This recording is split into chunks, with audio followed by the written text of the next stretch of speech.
ñu ngi fii ci Saam ci kër Serigne Abdou Latif mu Serigne Sidi Mokhtar ñun nag ay ndawi sëñ bi lañ nekk ci ronu sëñ bi te di liggéeyal sëñ bi bu njëkkee nekkuñu woon fii ñu ngi nekkoon ca kër sëñ Sidi Mokhtar fële ca corniche ba sëñ bi moo ñu tàggat indi ñu fii ñuy liggéeyal sëñ bi léegi ñu def fii 3 ba 4 at kii Njaw Seen la tudd moom mooy jëwrinu waa Kaolack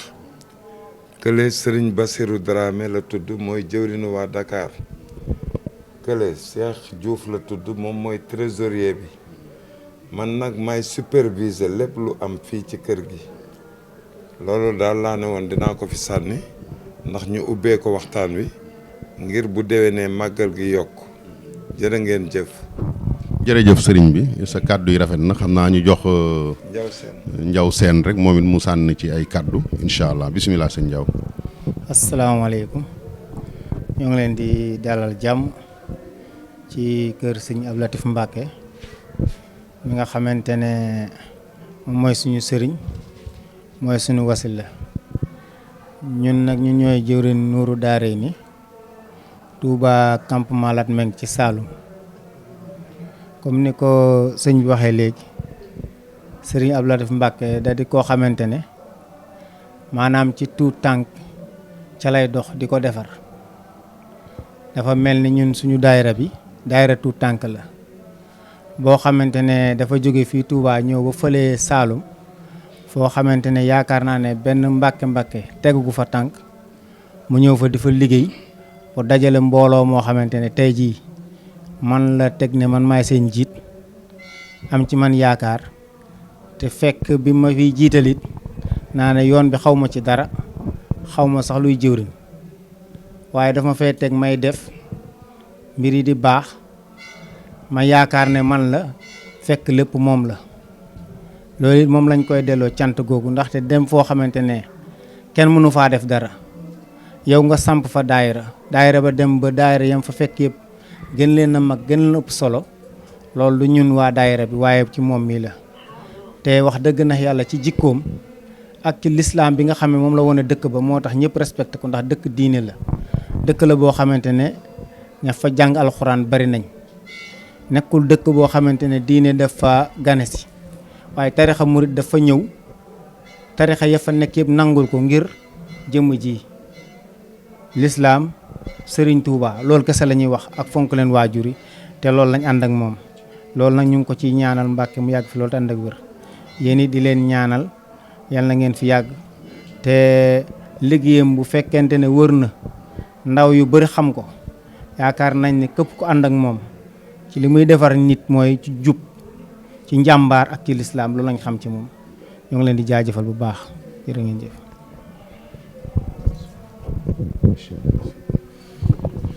waaw mbokk yi salaamaaleykum wa rahmatullah ñu ngi nuyu ñi ñuy seetaan ñëpp di leen jaajëfal bu baax ci seetaan gi waaye di sant yàlla bu baax a baax di julli ci yonent bi alayhi salaatu wasalaam di sant Seexul Xaddim mi nga xam ne mooy sunu wasila waaye di sant Serigne Abdou Latif mi ñu toogal muy leer ci leeri Cheikh Sidil Muxtaar yi di koo xam ne nii ñi ko miin dëgg te dëkk ak moom seedeel nañ ko ak njullite te dama doon dégg ci sëriñ ki nga xam ne mooy Cheikh Muntaxal Bachir mu naan lu jiitu ngay doon ab murit da ngay doon ab jullit te ñi nga xam ne ñoo dëkk ak moom muy sunu wóolare mi ñu indi fii di sëriñ Cheikh Gueye seedeel na ko ak jullite dafa mu bokkit muy woy juróomu góor yal na yàlla yokk ay leeram taxawaay bi mu amoon ci Sénégal keroog ba mu toogee la ni bu ma fi kenn tuddal ab tarixa jullit ñëpp maa leen yilif bu fi kenn ñëw naan maam murit wala tiijaan bokk ñëpp yilif te doxe na ko waxe na ko ba diirub ni ñu noppee gis jëmmam kon bu ñu toogee tey kenn ci ay leeram daañu ko dagaan ay kaddu mu fàttali ñu soññuñu waaye it fàttali ñu barab bii nga xam ne ni waajuram moo ko fi tegoon lan mooy sabab mu teg ko fi Mbàkke ñu ngi lay nuyu bu baax a baax gannaaw ba la nuyoo sant la jaajëfal la bismillah. asalaamaaleykum wa rahmatullahi taala wa barakaatuhu ñu ngi leen di nuyu bu baax di leen ndokkeel di leen dalal bu baax di leen wax ngeen dal ak jàmm ci mbégte mi nga xam ne Sëriñ Tuuba moo ñu ko indil muy mbégte moo xam ne mbégteem jullit yépp la muy safar gi ñu nekk te ñuy séentu màggal gi te jege ko lool ñu ngi leen ci dalal di leen sant bu baax a baax di am mbégte ci teew gi ngeen teew fii di sant Serigne Cheikh Gueye jëwriñ Serigne Cheikh Gueye mii nga xam ne moo leen womman bi indi leen fii moom tamit nekk jàmbaar lool ci kër gi lu baax ñor ko lool yéen tamit nii ngeen di def am solo lool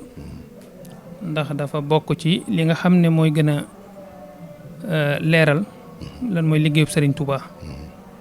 jàllale ko ci foo xam ne fu sore lay doon kon nag yéen amuñu seen fay ni ko Serigne Bassirou Abdou Khadir doon waxee rek ndax bari nañu ñu xeeb yoon wi te fekk na ñañ daje rek lañ moo tax ñu xeeb leen te yéen ñi nga xam ne yéen a yore micro yi di tisaare xibaar yi da ngeen ci am wàllu réew ndax fii wax ji mën a yegg dafa mën a sori lool kon nag li sëñ Bass Abdou Khadir doon soññee rek ci presse bi ñëw ñu fexe ba jàllale